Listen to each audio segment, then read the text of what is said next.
You can't properly grade an NFL draft, if that's something you're even interested in doing, until 2, 3, or even 4 years after it happens.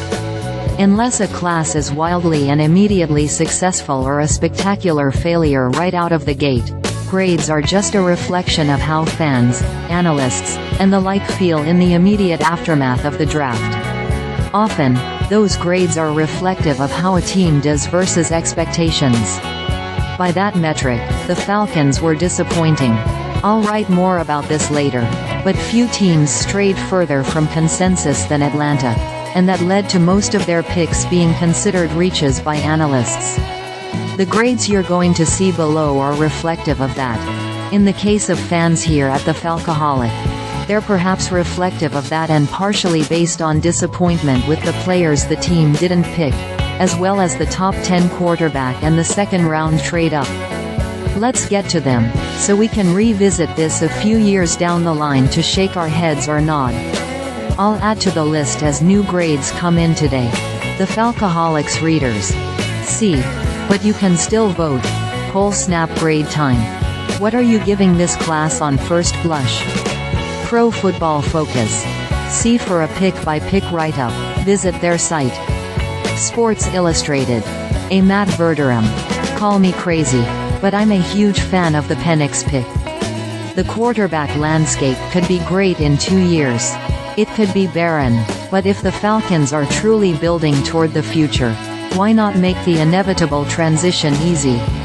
I think there's a lot of pro-Kirk Cousins sentiment out there, but Cousins will be 36 in August and is coming off an Achilles injury. He has also never reached a conference title game, so it was time to explore all options. Sporting news. C-Vinny Iyer. GM Terry Fontenot got plenty of heat from every direction for taking Penix in the top 10 after the team committed big money to Kirk Cousins. Penix's big arm is a good fit in the new passing offense, but the Falcons left a lot of elite, impact talent on the board as part of the opportunity cost. Not surprisingly, they chased that misstep by going defense-heavy for new coach Raheem Morris. McClellan and Washington were real offensive reaches on day 3. Washington Post. DMark Maske. It's not that Michael Penix Jr is not an excellent QB prospect, arguably worthy of being the number 8 overall pick.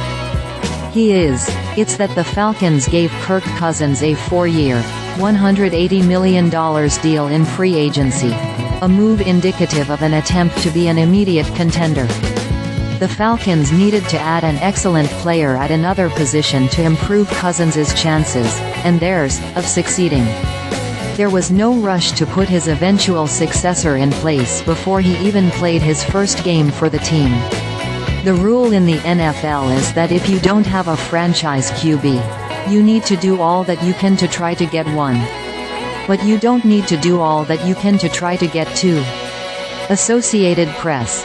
See Maaddi. QB Michael Penix Jr.